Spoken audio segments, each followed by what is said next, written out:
From his thoughts on the Jamal Sutherland case to what he really thinks would happen during the 2015 and 2019 North Charleston Mayoral Elections, I talk one-on-one with former North Charleston Mayoral candidate John Singletary for this edition of Quintin's Close-Ups. And if you haven't already, subscribe to my YouTube channel and like Quintin's Close-Ups on Facebook. John Singletary, welcome back to Quintin's Close-Ups. My pleasure. Always. Thank you so much. Obviously, you're a businessman, you're an entrepreneur, and a former North Charleston Mayoral candidate. But now I want to talk to you about some developing news in the city of North Charleston. As you know, officials in South Carolina recently released hours of body-worn camera footage and details about the final hours of the life of Jamal Sutherland, a man who died in jail after he was allegedly pepper sprayed and electroshocked with a taser in his jail cell in North Charleston. As you know, 2 officers have been fired, and the community still want answers. John, let me ask you this. When you look back to the video and you continuously hear the details coming up about this case, what's still missing in your mind? I watched the video in detail. What is missing is the genuineness from not only the North Charleston Police Department, who should have, in my opinion, carried him to a mental facility, not to jail, but also the way that the community suffers continually every time something like this happens, and we end up on national news, whether it be Walter Scott or Jamal Sutherland. There should be more than just a sympathetic dollar that passes over to the family of the person who has been murdered. There should be a genuine, not just a racial bias audit, but a genuine policy and procedure that changes the nature of the way policemen deal with our Black children in our Black community. And I say children because each of the gentlemen who died had a mother and a father, and that mother grieves, and she grieves deeply because her child has been killed.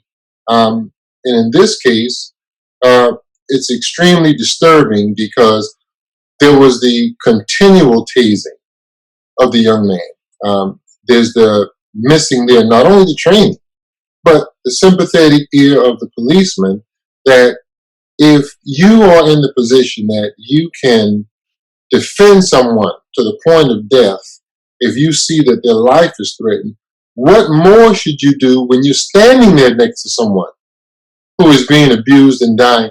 You should intervene in order to stop whatever's actions taking place to take that person's life. And so, to me, what's missing is the genuineness coming from everyone in the chain, from the policeman who initially went to the center to the hands of the policeman that ended up killing him. You obviously mentioned North Charleston Police. Why do you think, in your mind, they took him to jail versus a medical facility? Well, to me, it goes back to, in that instance, a lack of training. Because whether or not the facility requested it or not, the police should have had the wherewithal to say, I am picking him up at a mental facility. I need to carry him to a mental facility. Simply because someone asks you as a police officer to do the wrong thing, that doesn't mean that you do it. You have the discretion to take him to a mental facility or to jail. And it's all too often that it is viewed that a young Black man needs to be in jail, so this is where we're carrying. Not to seek mental facilities when it's necessary, because they may not be trained to understand that, this is not it's a criminal situation, but from the standpoint that there's a mental element as well that I need to deal with. Now, what type of mental health training do you want the North Charleston Police Department and the city per se to implement?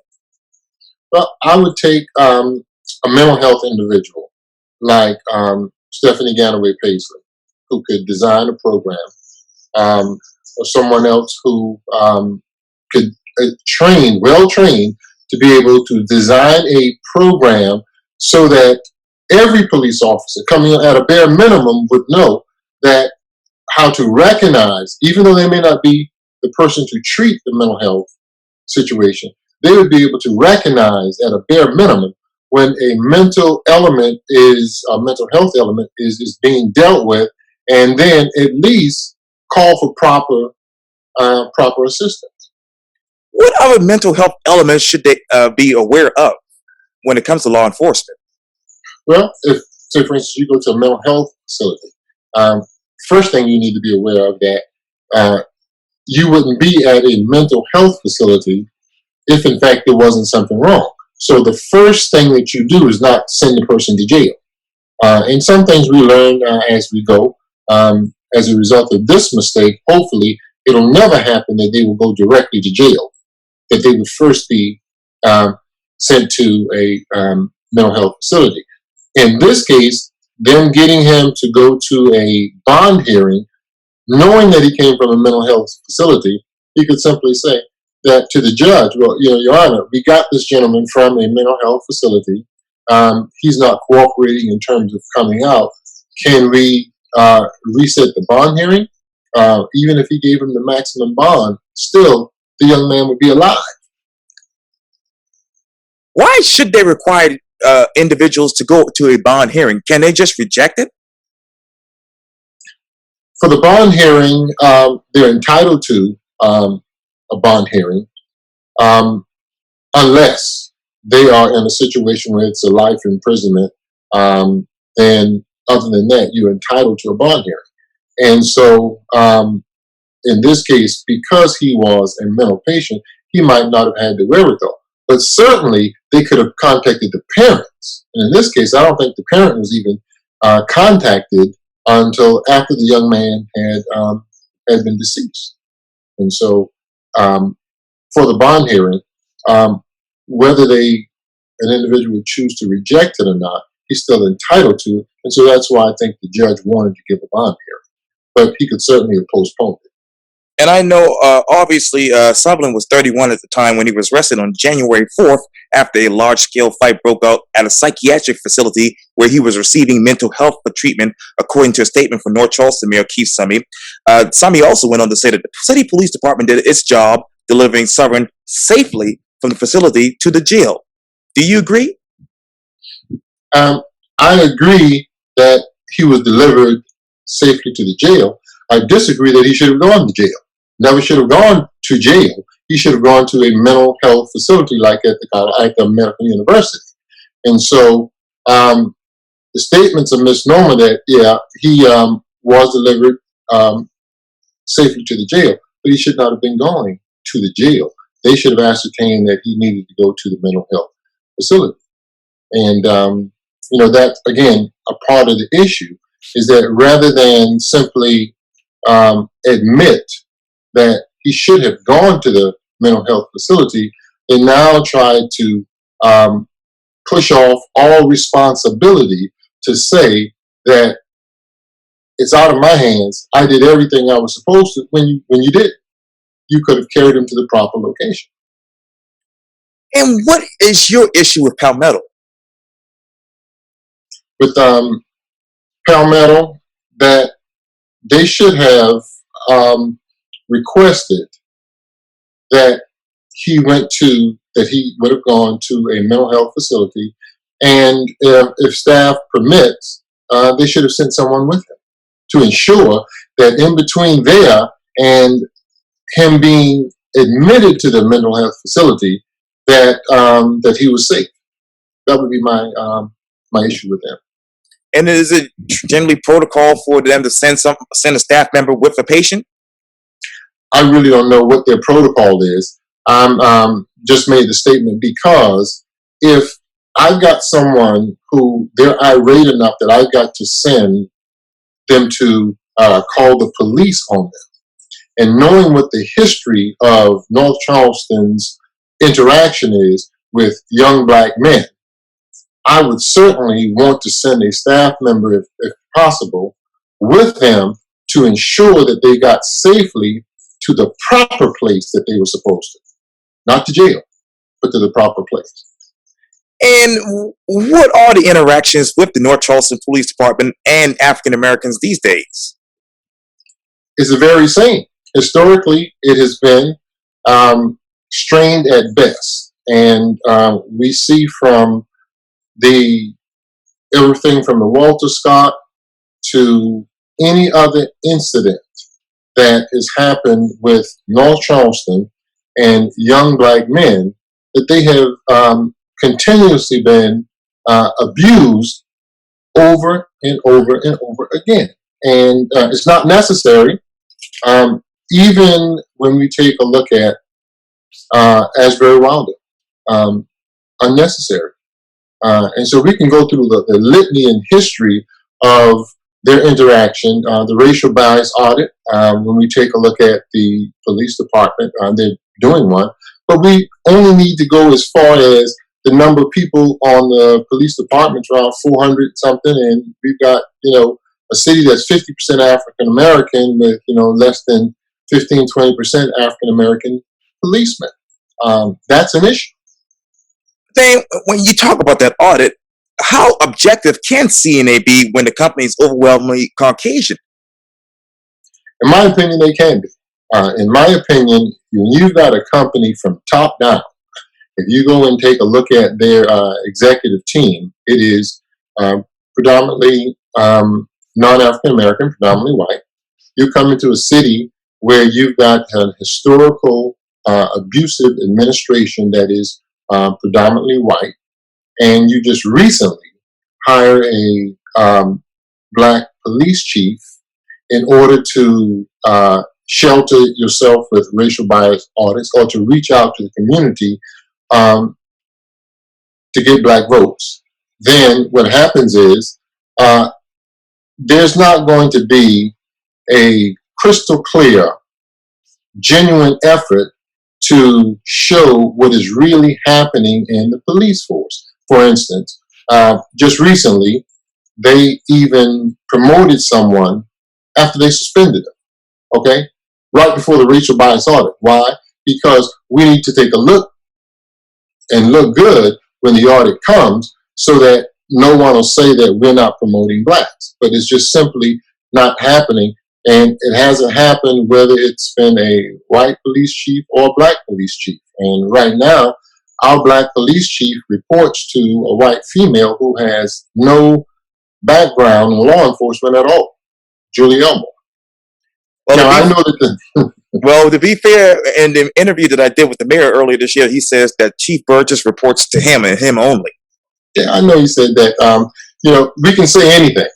I can say anything, he can say anything, but the simple fact is, let's take a look at documentation. When we look at the North Charleston organizational chart, for the first time in history, it was changed when our current chief, Reggie Burgess, and my frat brother, was put in the position of police chief, giving the black community mounds of hope that the door was opening up to the glass ceilings that were existing in North Charleston, an opportunity for us to be protected, because all of our citizens should be protected.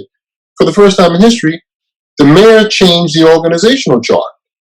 Don't take my word for it, just go back and take a look.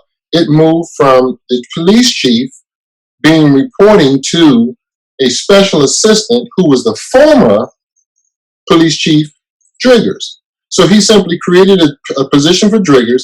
Reggie then reported to Chief Burgess, reported to Driggers, and then after Driggers, he reported to Julie Elmo, and then after Julie Elmo, to the mayor. So he had two levels of management in there. Now, nothing against the other people. I'm just stating the facts and revealing the reality of what actually happened. After Driggers is gone, then he still does not report directly to the mayor. He reports to Julie Elmore and then to the mayor. That's according to the organizational chart. That's not me, not him. Why is that? I know that's a simple question, but nowhere in the state of South Carolina, in a strong mayor weak council, does the mayor not have the police chief report directly to him, except North Charleston. Now, there's a whole lot of speculation um, when we talk about a racial bias audit. We're talking about a city that habitually has been um, racial in terms of everything from voting to hiring to contracts. Then that seems to be the overriding concern, is that the mayor, out of all the departments, would choose to not have a black police chief report directly to him. That it's got to be in some way because of some racial um, uh, agreement, or with the establishment, or some racial reason as to why he does not want his black police chief reporting directly to him, and he refuses to put that on paper. Who is the establishment? Well, the establishment would be, we in South Carolina, like many places, it's systems that run a city, whether it be the education system, the banking system, the political system. There's systems that run. And when you take a look at, for instance, the BCD call, you look at the boards that control the policies that go on. Those people who head those boards, or who are part of board membership, those are the people who constitute the establishment, because they have the overriding influence on what happens with policy. That includes from the governor on down. In South Carolina, we happen to have a trifecta when it comes to party. The Republican Party controls the governor position, the governor's cabinet, controls the House and the Senate. And so we've got a trifecta in which the Republican establishment has undue influence. We all know that Keith Sumner is a part of the Republican Party, and as a result, even though North Charleston's a nonpartisan race, Right. He is a part of the Republican Party that is influenced by that overall establishment that controls the state of South Carolina. And what are those policies in North Charleston that people just don't know about right now? Well, the policies that are evident to me are policies that will not allow fundamental fairness and parity when it comes to contracts. When you've got nearly $100 million in contracts that you're giving out, and African Americans are 50% of the population only receiving 3% of the contracts, then to me that's an unwritten policy. When you talk about jobs at the city, there are departments in which, in a 50% African American city, 38% city that is Caucasian, and 12% Hispanic and other, that you don't have a fair distribution of jobs, of resources when it comes to available housing. You know, on the one hand, he says that we want to have affordable housing, but on the other hand, he is denying permits for affordable housing, and everything that's being done denies affordable housing. When he says that we want a grocery store, and if you remember, out of his lips, he said he doesn't care if the city has to build it. He's going to build a grocery store. For those people is what he said. The derogatory term referring to the African American community, to those people.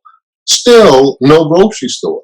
So, in my opinion, he is simply lying to the people every single time he runs in order to continually stay in the seat so that he can gentrify them, which is what's happening there. And I said, so that they can stay in the seat. My personal opinion is, and this is based on documentation, just like the documentation that says that no matter what the chief says, no matter what the mayor says, the organizational chart, which is legal for the city, says that he's not reporting directly to the mayor.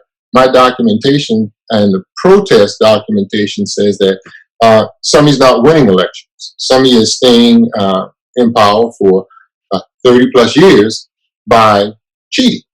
And my take on that is that anyone can stay in power for 30 years if you're cheating. And I say that based on documentation that we will be revealing shortly to the public.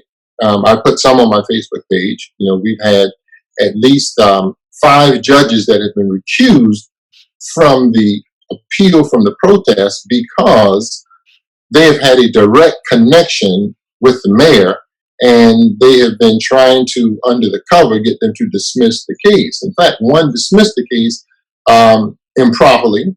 It was brought back, and we had another that claimed that as a judge, she didn't know the people involved, even though every time the mayor is reelected, over in excess of $2 million walks in her front door in salary. In addition to that, the mayor ended up recommending this judge to be a judge. And his son, who was the chair of county council at the time, they recommended this person to be a judge.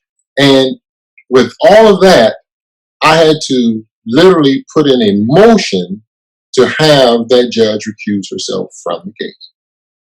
How improper was that particular case when it was, I believe, it's initially sent back?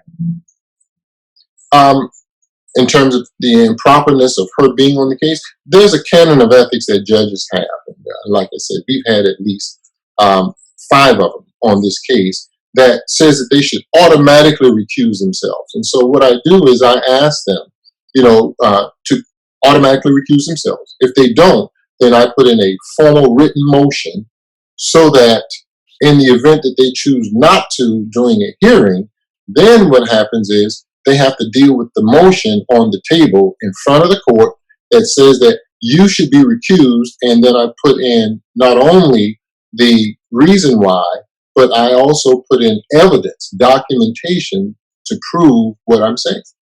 How are they dealing with the motion right now? Right now, we're waiting for a new judge to be assigned. I've asked for a change of venue over 3 times outside of the Tri-County area because of his long-standing influence on the judicial system. And it has been denied. I've asked for a jury trial, and what they are trying to do is, as in many cases, push it to a motion hearing before a judge, get that judge to dismiss it. Now you tasked with fighting back on an appeal, and so you're now really fighting the discretion of the judge versus putting your evidence before a jury who could really see what is going on. And when that jury gets that evidence, what exactly will they see that's going on? Well, one of the things they'll see is the fact that for Dorchester County, for instance, there were 17,364 people registered to vote for the November 5th, 2019 mayoral election. However, they only loaded 3,083 people into the database. 17% of the county was loaded. That meant 83% did not get to vote at all. That's all they loaded into the database. In addition, they have 103 absentee applications that they can produce for Dorchester County. However, they have nearly 400 absentee votes counted for, with the mayor getting over 300. And so for absentee applications, you have to produce the votes. You have to produce the application. They fail and refuse to do that. In addition to that, they now say that they can't associate any application with a particular machine. And they have tons, not 1 or 2, we've got affidavits, tons of affidavits from people stating that their absentee application basically was thrown away, another one done, and not even signed. We've got mounds of applications from Dorchester County that show no signature on the application. We've got precincts that have been used that are not on the public notice. For instance, River Bluff is not on the public notice, and Cusar 3 not on the public notice.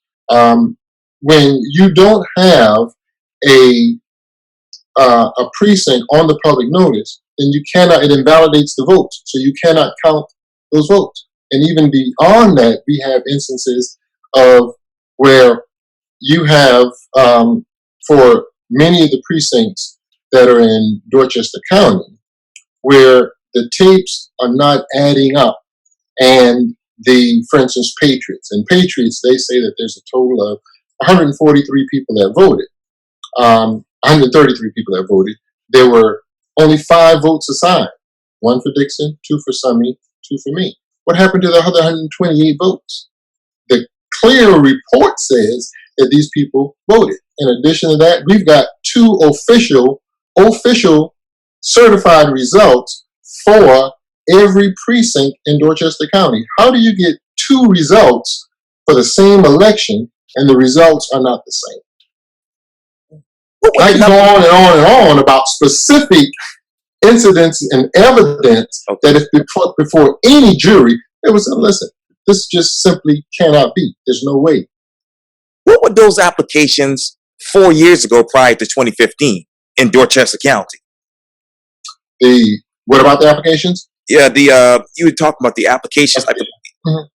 Yeah, the applications for absentee voting. Right. I'm sorry. The absentee voting process says that that you come in, you basically sign a document that says that you are eligible to vote absentee, and that document is then maintained. And they go in and let you vote absentee. And at the end, it's public notice information. You should be able to retrieve and match an absentee application to every absentee vote. Well, in this case, they cannot do it. And the simple reason is because they are padding the system to give him votes, and it is illegal. It's election fraud. That's all it. Provisional ballots. Dorchester County says that they have 0 provisional ballots. However, we have videotape of an individual, Mr. Smith, and others, who they on tape said that they would allow them to vote provisional at Fort Dorchester High School. And after we get the final results, they show 0 provisional ballots.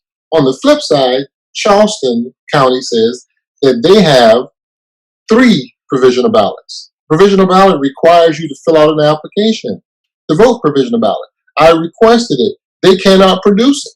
So how do you have provisional ballots that not one precinct in the entire county shows that they received the provisional ballot, but yet you end up with 3?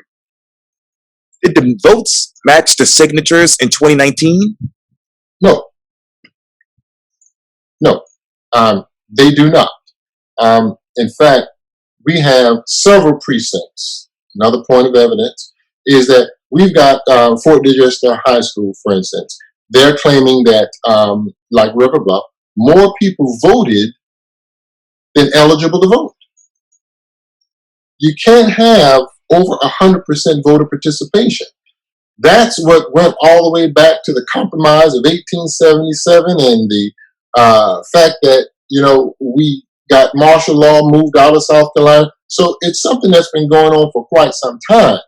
And that's why I made the statement, if you're cheating to stay in power, then anyone can do that. But when we take a look at those applications, there are not enough applications for absentee to be consistent with the number of votes that they're showing for absentee. They even, for this time, for the first time ever, they had Westcott as a precinct without going through the proper channels.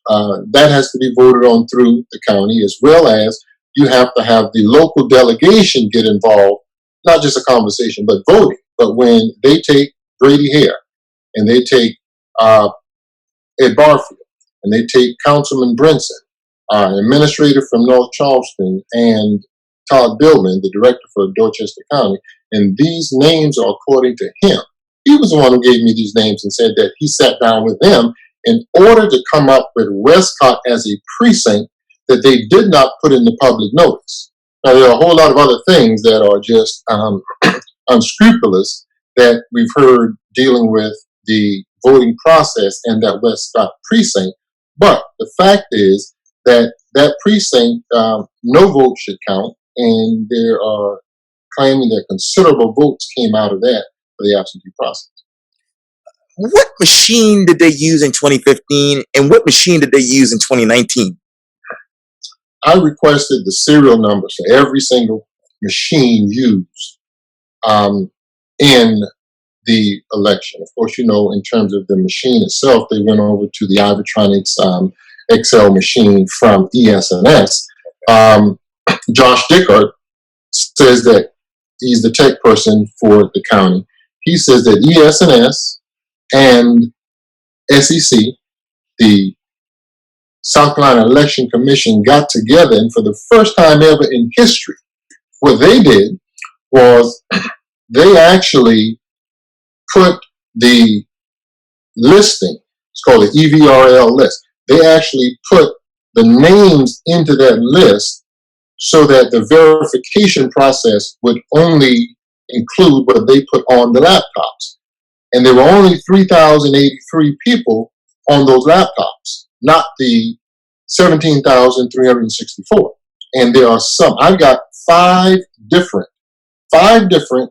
official reports from Dorchester County, all of them different. And in one report, they say that there was a total of 3,083 people who actually voted.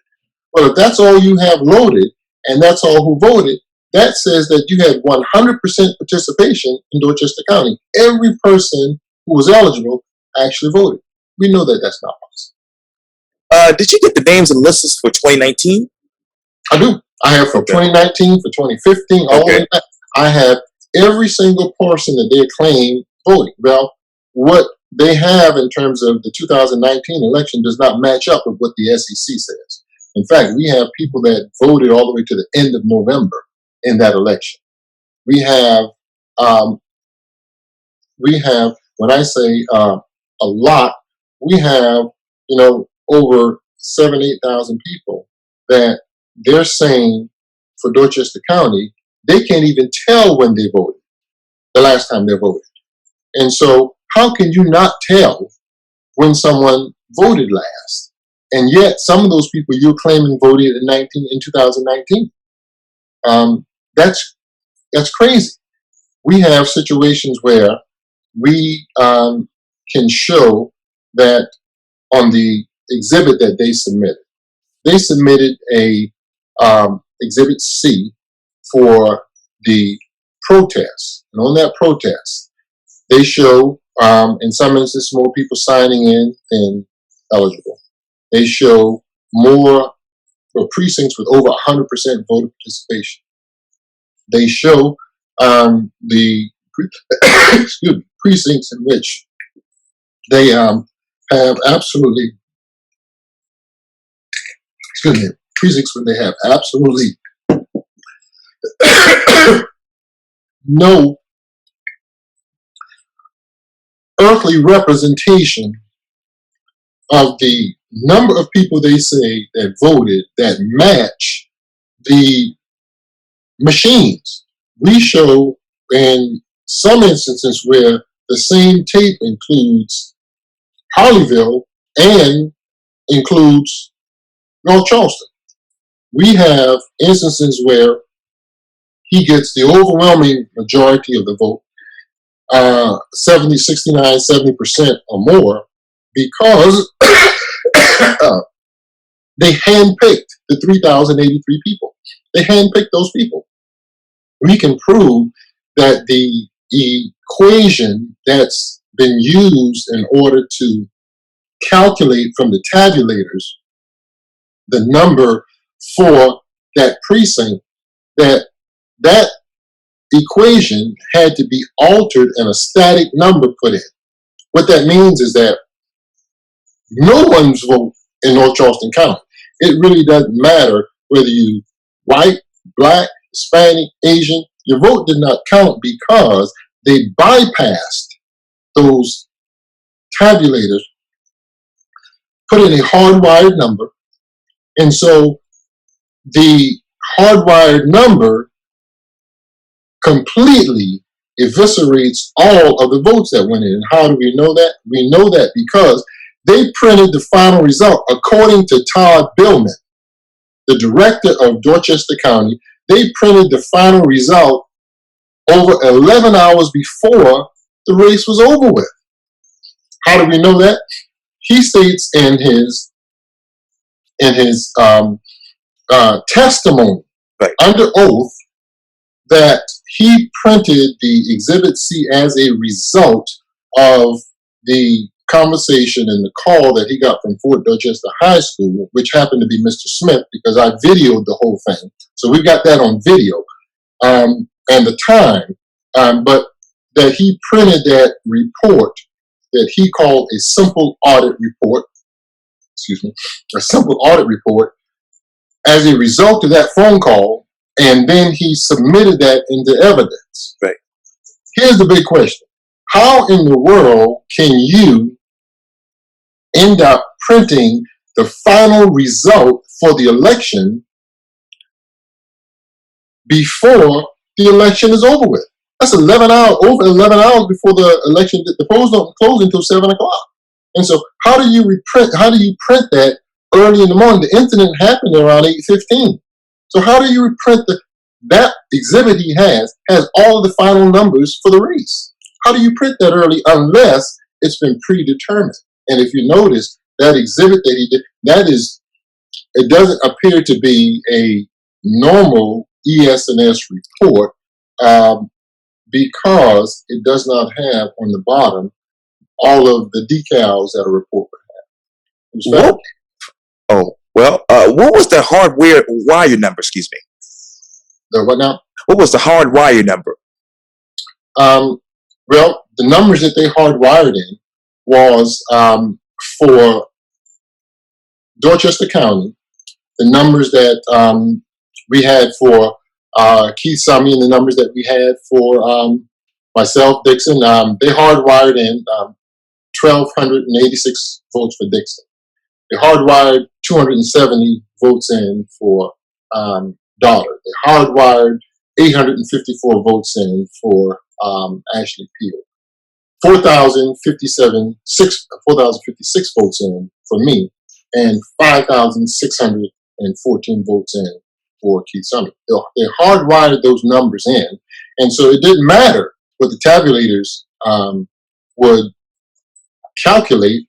Those were the numbers that were going to come out the end, irregardless. And how many of those tabulators were they? I'm not sure how many tabulators they use for that. I've requested it through the FOIA information, but a lot of the information that I've requested I haven't received yet, not only from Dorchester County, but in addition from the SEC. And we met with Marcy Andino at least 3 times, and each time she seems to lose the Exhibit C from the protests, not claiming that it doesn't exist. She says, and it's admitted, that not only is it incorrect, but she says that in spite of all that, in spite of all the irregularities, she was not going to give a written report to SLED in order for them to move forward with, based on the SEC's information, investigating the situation with not only Dorchester County, but Charleston County as well. We've got Charleston County where you have to have a form filled out for a senior citizen center where the individual requests a helper and that the helper also is a registered voter. They have that for none of the senior citizen centers that they have for Charleston County. Now, if you remember from the tapes that I put out, the gentleman who on tape said that voters lie, that you can't believe them, that the voters are, and these are voters that are coming in when they were telling them that my name was not on all ballots. And a technician and a clerk verified on tape that my name was not on all ballots. So people were going over to the center saying that, to the headquarters, that they didn't see my name on the ballot, and he was calling those voters liars. He has been promoted. He is now the director, because Director Joe Debney has resigned and gone. Right. So that's the guy that they promoted, who is now the director for Charleston County election and registration. That's crazy. And in addition to that, Marcy Andino, she's resigning. Now, I don't say that it is a direct result, but I'm sure that it plays a part in the fact that they've got these impromptu resignations, and knowing that this is an ongoing process, um, it's not far fetched to say that that's played a role in the reason why they're leaving. Where in the entire region where was your name on these ballots? Well, when we look at Mary Ford, for instance, the clerk said that people were complaining my name was not on the ballot, and Councilman Brown was over there complaining about the same thing. We've got all this on video. The clerk stated that she called the technician. The technician came over from headquarters, verified that my name was not on all ballots, and then they called the headquarters, and the headquarters told them not to say anything about it. Now, I wasn't there for that conversation, but I do know that there are other instances where I can prove that individuals named who were in races were not on all ballots, because there was one incident where they did, when they print the final report of the candidates who are running, the individual's name is not even on the report, and they're in that election. So how in the world do you have in one county that person's name there, but in another county their name is absent completely on the final report? That's crazy. Now, when did they generally print off these final results? These final results were printed a couple days. Election was on the 5th, on the 7th. For instance, in Dorchester County, they reprinted one 17 minutes prior to the other, 2 days after the election, and they are completely different.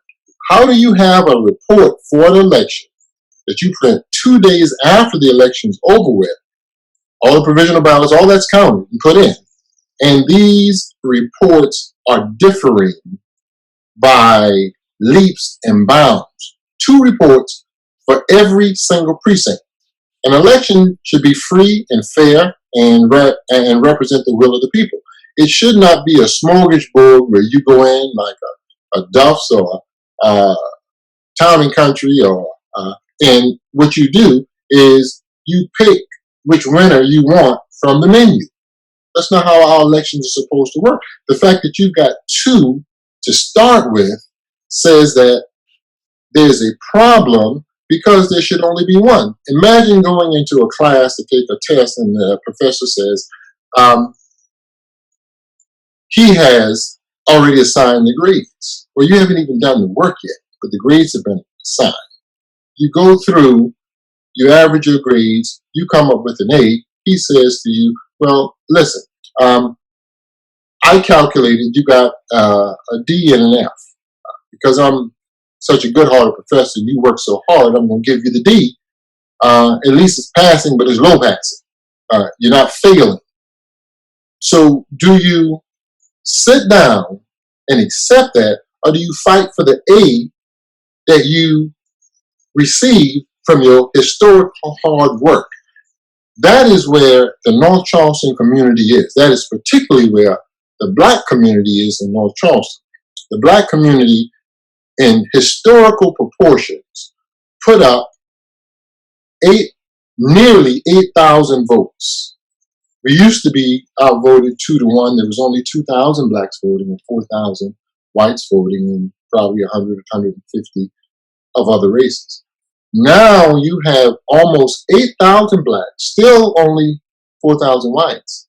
And you tell me that somehow he comes up winning a race when he didn't bring those new votes to the table?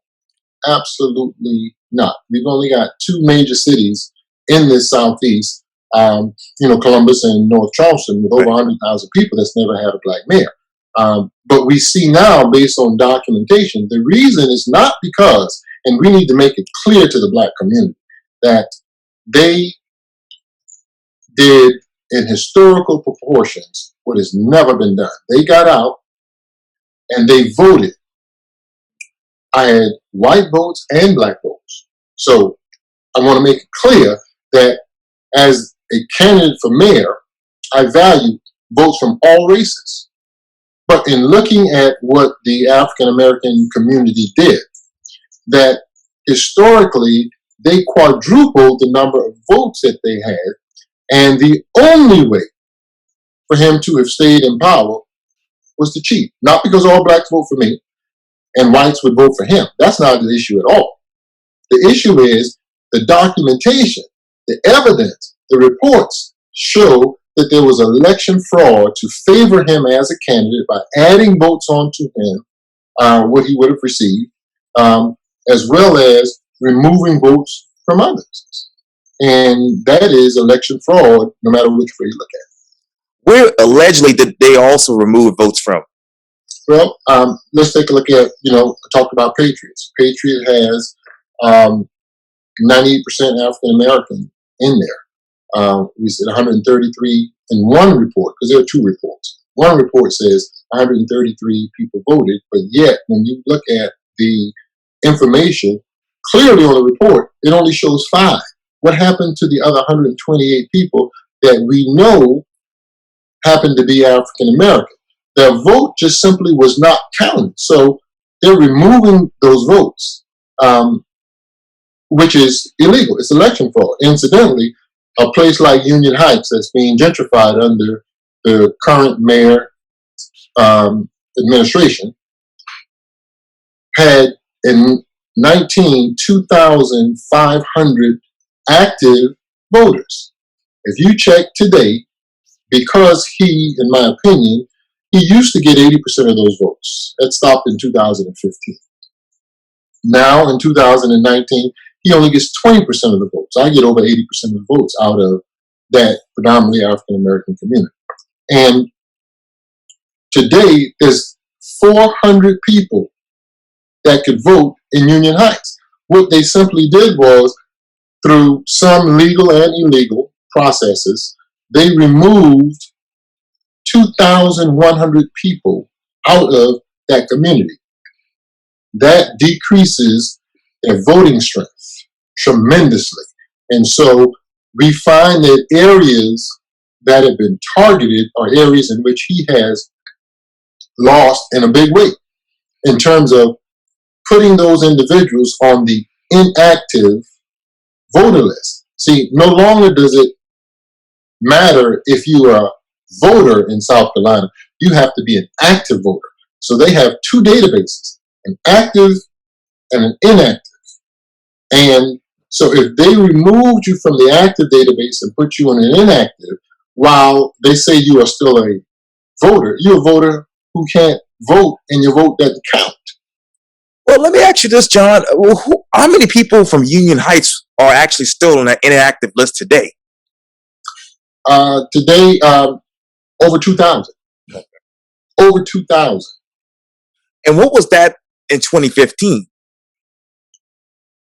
In 2015, they weren't on the inactive voter list. They were active voters. But since the 2019 election, right, where he lost tremendously in that area, the SEC, along with the other individuals they've been working with, have removed people from that list, 2,100. Now, I have to say in fairness that if you don't realize what the rules are, you're subject to them anyway. So if you hadn't voted in 2 terms, then they can remove you from the list, okay? But the problem with that is that even when you vote in the North Charleston election, for instance, in Dorchester County, we had many people that voted like Mr. Smith. We know he voted provisional, but yet they're claiming 0 provisional ballots. So even when you do vote, if they're not counting your vote, now you're subject to being removed from the list, not because you didn't vote, but because they failed to count your vote. Remember, we've got almost 8,000 people where they're showing they don't know when that person voted last. Okay, so all of them are subject to be removed from the active voter list. I'm being redundant here, but what would those provisional ballots in Union Heights in 2019? In 2019, there were 3 provisional ballots in Charleston County total. For the provisional ballots, they cannot. When you go and you take a look, and anyone can go to the Charleston County election results, take a look, and they're claiming 3 provisional ballots. However, when you look at the precinct report, and the precinct reports come from the machines and then, the provisional ballots that are signed up. Well, when you take a look at it, they do not have one precinct that shows, not one precinct report that shows a provisional ballot was cast. Not one. So how do you get provisional ballots that just appear and end up on the final result when you have no basis? You don't even have a provisional ballot application. I've requested them. I haven't been given it. And so that's the kind of thing that is unnerving and just shocks the conscience of people who realize that historically they have been cheated during an election. Were anybody else given provisional ballot applications in Charleston County in 2015? Well, there were many others, like, for instance, in the Charleston mayoral race. They had several provisional ballots. But for the North Charleston race, when we went to Fort Dorchester, they didn't even have the provisional ballot process set up, and that's illegal. You have so many that prior to the election that you're supposed to have set up. They didn't even have the provisional ballot process set up according to the clerk on the videotape. For, again, they're showing 0, but we know we had several people who voted provisionally. Charleston County, they're saying that we have 3, but yet they can't produce any application. And it's like you say, Professor, I made an A on those 3 papers, but no, I don't have the test that you graded and gave back to me. I threw it away. So with the provisional ballot, you had an application that you filled out. Where is the application that you must, by law, maintain? But now you're saying that you don't have it, but yet you still want credit for those 3 provisional ballots. Let me ask you this. Before 2015 and 2019, where did the mayor exactly want in Dorchester and Charleston County, respectfully? You said before 2015? Yeah, before 2015 and before 2019. Before 2015 and 19, he won in every precinct. I mean, across the board. When we take a look at the prior to 2015, only 2,000 African Americans voting, 6,000 people in the city, total voting, around 4,000 Caucasians. And he would win in every precinct. He would sweep the elections, according to the reports. And I say according to the reports because when you find out that the reports are wrong, and we know at least 2 elections they were wrong, previously, people might not have been just checking the reports. They take what is being reported at face value. And that is a dangerous thing in a city for African Americans who have historically, based on Department of Justice documents, been denied the right to vote. Presently, we have about 10,000 who are being denied the right to vote because of the donut holes that he refuses to allow them to become a part of the city, even though they're taxed and everything else.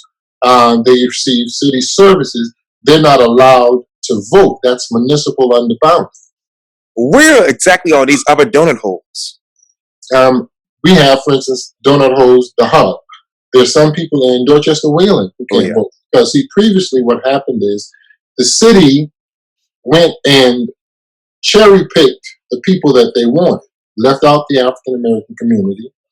And in doing that, they then allowed the city fill out the applications for those voters who happened to be Caucasian. The city filled out the application to ensure that they would be annexed in. As a result, those areas in which there were Caucasian voters, they were allowed to vote. The African American community, the Department of Justice had to step in and say, hey, listen, you have to allow them to vote as well. So the city simply, again, lied to the Department of Justice and said, we're going to let them all vote. Or they took Union Heights, they let them vote, and that could be in a few other places. But they did not allow all of them to vote. When they did fill out applications to try and become a part of the city denied those applications based on technicalities. So they were fighting and trying to become voters, and the city continually worked against its own citizens to deny them the right to vote. And so that's how we get those donut holes. What exactly were those technicalities? They, for instance, on one of them, I think I read that technicality was that they had, when you have to draw the lines of where the annexation occurs, and then you have to give some statistical details. So based on those statistical details, they said they were incorrect. And they did that over and over and over to this very day. And even we have Caucasian council people who have come to the aid of, or tried to come to the aid of those African American voters to say, we need to let them vote. We have on council, and still the mayor refuses to. Why? Because of the strength of that vote. He's afraid to put them on the votes because on the books because he knows they're not going to vote for him. What are those stats? Well, we've got 10,000 that happen to be African American. We've got about 3,000 or 4,000 that happen to be Caucasian that they are not allowed to vote because they're not annexed into the city. Now, continually, what we're doing is, as a city, they're reaching out and annexing predominantly white areas so that they can change the constituency base. In fact, we now have, even though we have a predominantly African American population, the voting population in North Charleston is not predominantly African American. See, we have now, as a result of them removing people and putting them on the inactive list, the gentrification, more people moving in, then what we now, and the annexation, those things coupled together have changed the voting participation demographics that we actually have now, for the first time here recently, more white voters than we do black voters. And so our African American community, we have to get out and we have to put those 5,000 votes back on the table that were taken away through this new process of assigning an inactive voter status to many who they don't even log them when they do vote.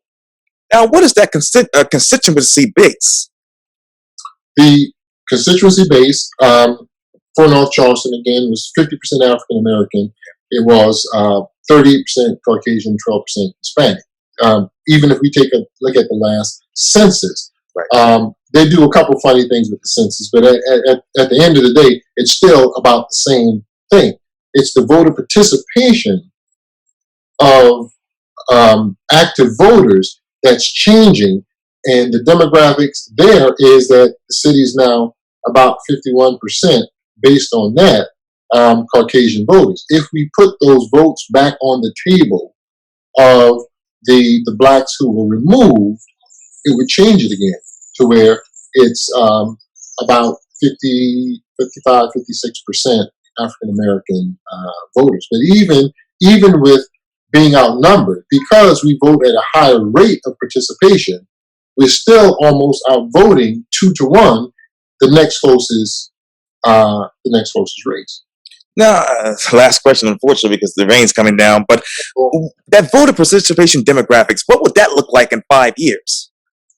In 5 years, if we do nothing and allow the illegal activity and attrition, gentrification, all those things to come into play, the intent is for, just like the city of Charleston, just like the state, to move the needle to where there's 25% or less African American voter participation and number. We've got a process right now where South Carolina DOT has partnered with North Charleston. If you read the Impediments to Fair Housing Study, there is a push going on because we are the third largest city, would be largest if we were to get all of our people annexed in, and one of the richest cities. Then what the push is to make sure that we have no more than 25% African American in the city of North Charleston. And so that is the real big issue that we're facing, is that we're being gentrified and pushed out under the present incumbent's direction and his assistance. Because fair housing, affordable housing, they're not, as they say in public, they are definitely not allowing people to come in and build affordable housing. They've denied permit after permit after permit. They're taking the CDBG funds and giving them to Metanoia, who then stockpiles houses in their own name, but not use that money properly by allowing the people in the neighborhood to own their own homes. And so they're price pointing us out. Just take a look at Union Heights, $180,000 homes in there. Who living there is going to be able to afford them? Those CBDG funds, I'm supposed to know it by now, but those funds, because you've been talking to me about it for so long. Mm-hmm. But how much money did they actually get? The city got, and how much money did they actually get to Metanoia, allegedly? Well, what happens is the CAPERS report. There's a consolidated annual performance evaluation report that is published, and you can go on the Charleston County website and look at it, because that report is a report that shows that North Charleston and the county apply for the CDBG funds together. And the city of Charleston differently, they apply separately. But the two of them, and no wonder when you got the head of one organization being the father and the head of the other being the son. So they apply together, and then when they come in, they break the funds out. And it is millions of dollars that's going to Metanoia, and Metanoia takes those funds. They'll say if you earn $10 by working, and they take $1 and give to you, and take the other $9 that you earn and went and purchased things for themselves, and expect you to be happy because they gave you one of the $10 that you earned. That's the position they're putting our community in. Why? Because they're stockpiling the homes in their own name. Now, you made the funds by working. Those funds are tied to the redlining that occurred with housing in America, and as a result, they're to be used and put back in that form. Well, they're getting those funds now, not more so than before, but before they claimed that it was 100% African American clients they were helping. Well, why in the world would you purchase a house in your name if you say you're helping them? Let them buy their own house. Let me ask you this. How many of those homes have Metanoia allegedly stockpiled? Last time I counted, 67. And how many of those are actually going to African American clients? None of them, because they own the house. Now they may not only get the funds that should be going to that African American client in order to purchase the home in their name, but on top of that, they're double dipping. Now they're getting you to take your rent money and pay them a second time. And if it's federal funds that you're getting housing, now they're not only getting money on one hand from the federal government to build the home in their name that shouldn't be, but they're getting money on the other hand to finance the rent that they're getting. So they're sucking money from the federal government in two ways, and in my opinion, illegally. And when it comes to financing the rent, what exactly is the rent under Metanoia? Yes. Well, as we know, rent in North Charleston is going up. It's going up tremendously. We have people going to Orangeburg now who are willing to live in Orangeburg and work in North Charleston. Predominantly us. And I say that because I've met them in Orangeburg.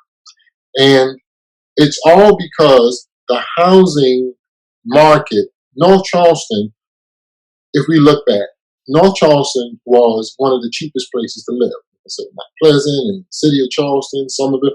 And so when the gentrification happened in the city of Charleston, it pushed predominantly African Americans and others who were low socioeconomic and a lower socioeconomic status. It pushed them where? To North Charleston. And in pushing them to North Charleston, our black population mushroomed. So the high rent is to combat that. The city administration does not continually want the low income individuals, whether white or black, in that case it just happened to be mostly black, moving to this city. So if we raise the rent, we can run them out. And this has been a predominantly, historically, low rent place to live.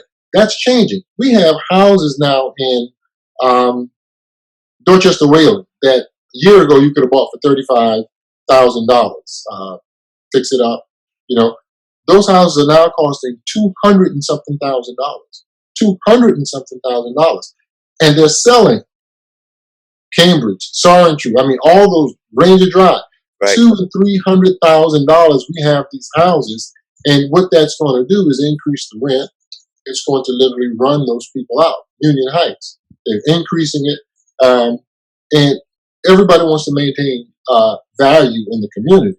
But the city has an obligation to also come in and repair roads, to put resources. And we go all the way back then to dealing with the funds that they received as a result of the blight in North Charleston, where they got federal funds and did not put them in the community. They used them for other things. Now, those permits that they allegedly deny as far as affordable housing, how long has that been going on allegedly? Well, it's been going on since he's been up, and I say he, the mayor, stating that he wants to do affordable housing right there on off of Southern Avenue, Right. Russellville. Oh, yeah. A gentleman applied for, I said gentleman, it was a company that applied for a permit to put affordable housing in. And in putting that affordable housing would make available now to a lot of people who may have to move out. Now they could stay in the city. So he denied that permit to them. I sat with the gentleman and spoke with him concerning the fact that the mayor denied after all that he put him through to get the permit, and at the end, they denied an affordable housing permit. It is no coincidence that in addition to no grocery stores in the areas in which they want to gentrify, we also see where they are denying permits for affordable housing. I know a gentleman that is in right here in Dorchester, Wayland. He had two separate houses. They denied him permit to build those two. And what they did was they then made him combine the two into one. But worse than all of that is the fact that they went through the African American community and they rezoned the housing in the African American community from commercial, from multifamily to single family. Single family is the cheapest property you can purchase, okay? And then DOT comes in to affect these 31 black neighborhoods only to buy the property cheap. See, had they allowed the zoning to stay where it was, commercial and multifamily, they would have to pay them more. Now they could have enough money to purchase a home and stay in the area.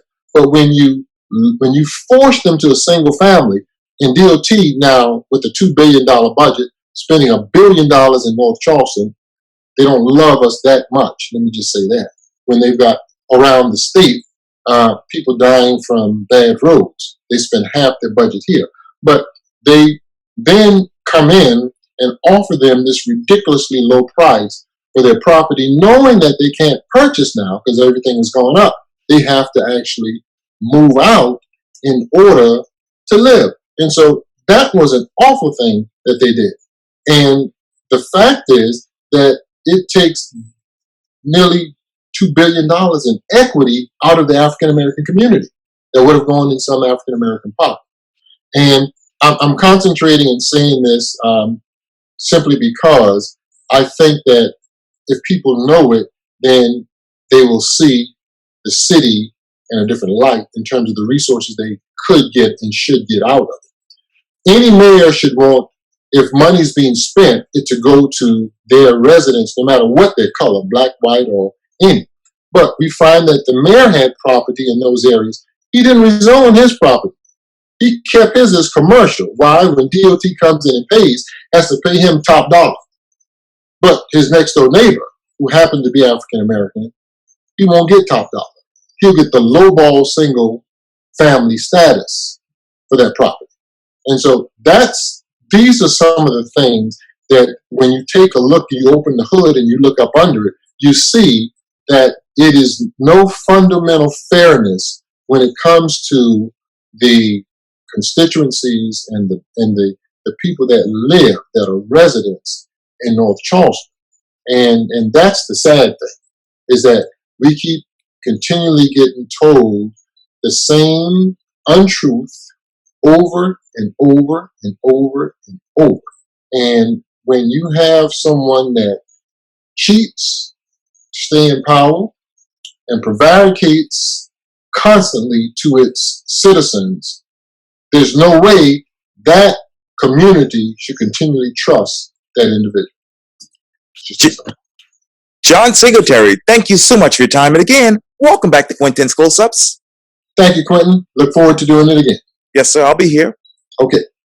Bye-bye. Okay.